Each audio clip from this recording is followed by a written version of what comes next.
समाचार नेशनल विशेष रिपोर्ट, चमड़ा उद्योग का एकाधिकार, एक गहरी पड़ताल। नमस्कार, समाचार नेशनल में आपका स्वागत है। आज हम भारत के चमड़ा उद्योग की एक ऐसी परत उधेड़ेंगे जहां सरकारी नीतियां और बड़े उद्योगपतियों का लालच मिलकर ग्रामीण अर्थव्यवस्था के एक मजबूत स्तंभ को ढहाते दिखे हैं। कभी गांव-गांव फैला ये कुटीर उद्योग आज कुछ गिने चुने बड़े पूंजीपतियों के नियंत्रण में सिमट गया है। सुनियोजित विनाश और ग्रामीण उद्योगों का अंत। भारत का चमड़ा उद्योग कभी ग्रामीण भारत की पहचान था। हर गांव में, हर कस्बे में छोटे कारीगर अपने पुश्तैनी हुनर से चमड़े के उत्पाद बनाते थे। ये सिर्फ व्यापार नहीं था, बल्कि लाखों परिवारों की आजीविका और सदियों पुरानी परंपरा का हिस्सा था। लेकिन एक सुनियोजित तरीके से इस छोटे और ग्रामीण उद्योग को हाशिए पर धकेला गया और इसका सीधा फायदा बड़े खिलाड़ियों को मिला। ये महज संयोग नहीं था, बल्कि एक ऐसी प्रक्रिया थी जिसमें सरकारी नीतियों ने बड़े उद्योगपतियों के लालच के लिए रास्ता साफ किया। घिनौना बताकर बदनाम करना। चमड़ा उद्योग को पहले पर्यावरणीय प्रदूषण और नैतिक चिंताओं के नाम पर घिनौना और अशुभ बताकर एक नकारात्मक छवि दी गई। ये छवि कुछ हद तक वास्तविक चिंताओं पर आधारित थी, लेकिन इसका इस्तेमाल ग्रामीण कारीगरों के खिलाफ एक हथियार के रूप में किया गया।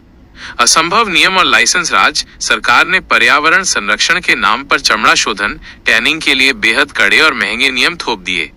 इन नियमों का पालन करने के लिए करोड़ों के निवेश वाले प्रदूषण नियंत्रण संयंत्र ETPS अनिवार्य कर दिए गए।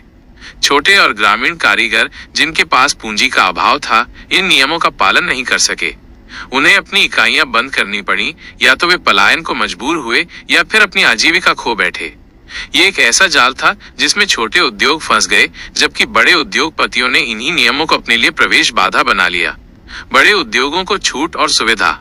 एक तरफ छोटे उद्योगों को नियमों के शिकंजे में कसा जा रहा था, वहीं दूसरी तरफ बड़े उद्योगपतियों को आधुनिक तकनीक अपनाने और बड़े संयंत्र स्थापित करने के लिए आर्थिक प्रोत्साहन और आसान ऋण उपलब्ध कराए जा रहे थे। सरकार की नीतियां अप्रत्यक्ष रूप से बड़े खिलाड़ियों को बढ़ावा दे रही थीं। उन्हें बाजार में एकाधिकार बनाने का मौका मिल रहा था। पूंजीपतियों का लालच और ग्रामीण अर्थव्यवस्था का टूटना। बड़े उद्योगपतियों ने इस मौके को भुनाया। उन्होंने देखा कि छोटे उद्योगों को खत्म करने से बाजार में प्रतिस्पर्धा कम होगी और सारा मुनाफा उनकी मुट्ठी में आ जाएगा। मशीनीकरण का हथियार। मशीनों के बड़े पैमाने पर इस्तेमाल ने उत्पादन की लागत घटाई और गुणवत्ता में एकरूपता लाई, जिसकी बराबरी छोटे कारीगर नहीं कर सकते थे। ये छोटे कारीगरों के पारंपरिक कौशल पर एक सीधा हमला था। बाजार पर कब्जा। जैसे जैसे छोटे उद्योग बंद होते गए, बाजार में बड़े ब्रांड्स और फैक्ट्रियों का दबदबा बढ़ता गया। वे कच्चे माल की खरीद से लेकर तैयार उत्पाद की बिक्री तक पूरी आपूर्ति श्रृंखला को नियंत्रित करने लगे, जिससे छोटे व्यापारियों के लिए कोई जगह नहीं बची। सामाजिक आर्थिक विस्थापन। इस पूरी प्रक्रिया का सबसे बड़ा खामियाजा उन लाखों गरीब परिवारों ने भुगता जो सदियों से इस पेशे से जुड़े थे। उनकी पुश्तैनी कला और कारीगरी को कोई पहचान नहीं मिली और उन्हें शहरों की फैक्ट्रियों में दिहाड़ी मजदूर बनने को मजबूर होना पड़ा। वर्तमान परिदृश्य। अरबों का कारोबार, केंद्रित मुनाफा। आज नतीजा ये है कि भारत में चमड़ा उद्योग कुछ गिने चुने बड़े पूंजीपतियों के नियंत्रण में है। ये मुनाफा जो कभी ग्रामीण समुदायों में बढ़ता था, अब कुछ जेबों में सिमट गया है। भारतीय चमड़ा उद्योग आज भी देश की अर्थव्यवस्था का एक महत्वपूर्ण हिस्सा है और ये दुनिया के शीर्ष चमड़ा उत्पादक देशों में से एक है। टर्नओवर और आय।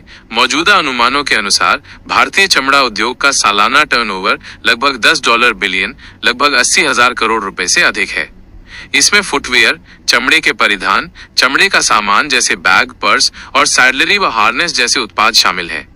भारत विश्व के कुल चमड़ा उत्पादन में लगभग 13% का योगदान देता है। निर्यात में महत्वपूर्ण भूमिका। ये उद्योग भारत के शीर्ष 10 विदेशी मुद्रा अर्जक क्षेत्रों में से एक है। वित्तीय वर्ष 2020-21 के दौरान भारत ने जूते, चमड़े और चमड़े के उत्पादों का लगभग 27,905 करोड़ रुपए का निर्यात किया था। भारत चमड़े के परिधानों का दूसरा सबसे बड़ा निर्यातक, सैडलरी और हार्नेस का तीसरा सबसे बड़ा निर्यातक और चमड़े के सामान का चौथा सबसे बड़ा निर्यातक है। अमेरिका, जर्मनी और UK इसके प्रमुख आयातक देश है। रोजगार।